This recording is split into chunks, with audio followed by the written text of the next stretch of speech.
یہ کہانی ہے ایک بادشاہ کی جو خود کو خدا سمجھ بیٹھا تھا۔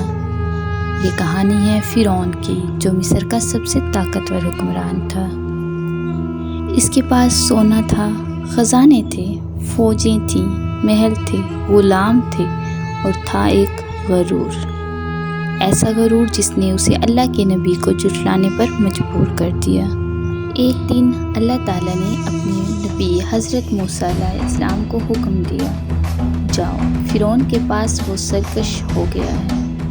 حضرت موسیٰ علیہ السلام اپنے بھائی حضرت ہارون علیہ السلام کے ساتھ فرعون کے دربار میں گئے اور کہا، ہم اللہ کے رسول ہیں، بنی اسرائیل کو ہمارے ساتھ جانے دو، اللہ کے سامنے جھک جاؤ اور اس کے نبی کی بات مانو۔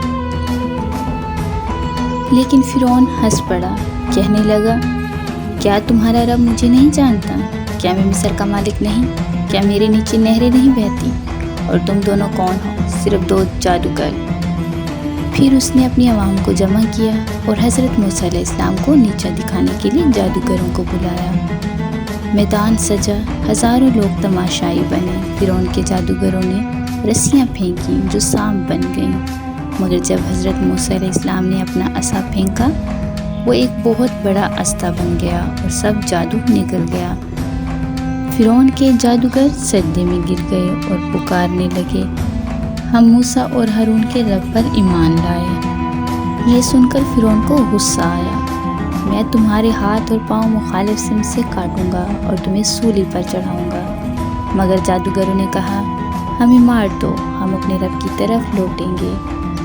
فرعون نے بنی اسرائیل پر سخت ظلم کیا، ان کے بیٹوں کو قتل کرایا اور بیٹیوں کو غلام بنایا۔ اللہ تعالیٰ نے حضرت موسیٰ علیہ السلام کو حکم دیا، راتوں رات میری قوم کو لے کر نکل جاؤ، میں فرعون کو پیچھے بھیجوں گا۔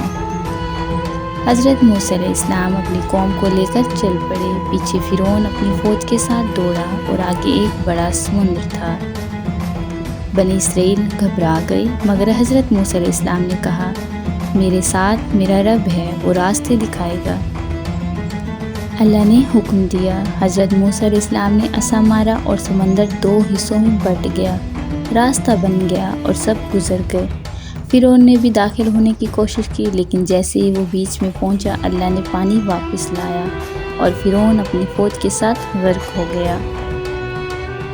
قرآن کہتا ہے، آج ہم تیری لاش کو بچا لیں گے تاکہ تو بعد والوں کے لیے نشانی بن جائے۔ آج بھی کہرا یعنی کہ مصر کے عجائب گھر میں ایک لاش رکھی ہے جس کے بارے میں محققین کہتے ہیں یہی فرعون ہو سکتا ہے۔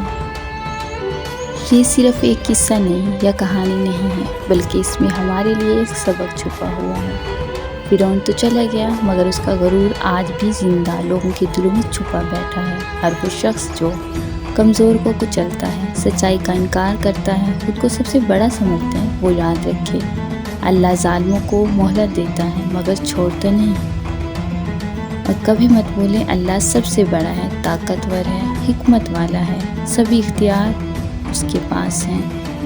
طاقت، حکومت، اختیار سب ختم ہو جاتا ہے اور باقی رہتی ہے صرف ایک چیز، ایمان۔